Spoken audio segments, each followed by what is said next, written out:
Whatever fate awaits me, I will return to my people. দুবছৰীয়া নীৰৱতাৰ অন্ত I cannot stay away while my beloved countrymen are suffering. পুনৰ সক্ৰিয় শ্বেখ হাছিনা বাংলাদেশলৈ উভতিব প্ৰাক্তন প্ৰধানমন্ত্ৰী ডিচেম্বৰত স্বগৃহলৈ যাব শ্বেখ হাছিনা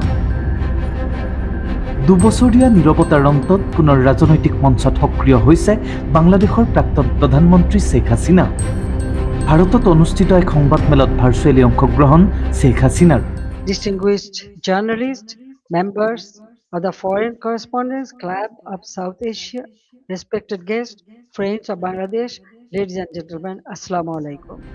ভাৰ্চুৱেলি ভাষণ প্ৰদান কৰি আৱামী লীগৰ ওপৰত থকা নিষেধাজ্ঞা উঠাই লোৱাৰ আহ্বান জনোৱাৰ লগতে ডিচেম্বৰত বাংলাদেশলৈ প্ৰত্যাৱৰ্তনৰ কথা ঘোষণা কৰিছে প্ৰাক্তন প্ৰধানমন্ত্ৰীগৰাকীয়ে Whatever fate awaits me, I will return to my people.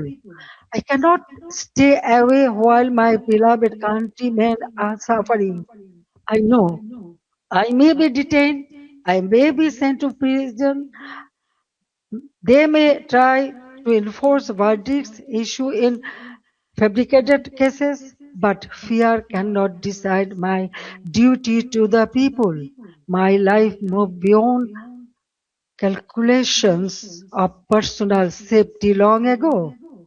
My return and the return of the family to the democratic process is not about power.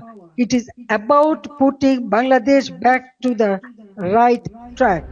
বাংলাদেশৰ প্ৰাক্তন প্ৰধানমন্ত্ৰী শ্বেখ হাছিনাই কয় যে তেওঁ যিকোনো পৰিস্থিতিৰ সন্মুখীন হ'বলৈ সাজু কাৰাবাস হওক বা আন যিকোনো বিপদ তেওঁ নিজ দেশলৈ উভতি যোৱাৰ সিদ্ধান্তত অটল বুলি মন্তব্য কৰে It is about reviving the country's path of development, progress, secularism, stability. I want to return to Bangladesh to one purpose, to stand beside the people and help improve their lives.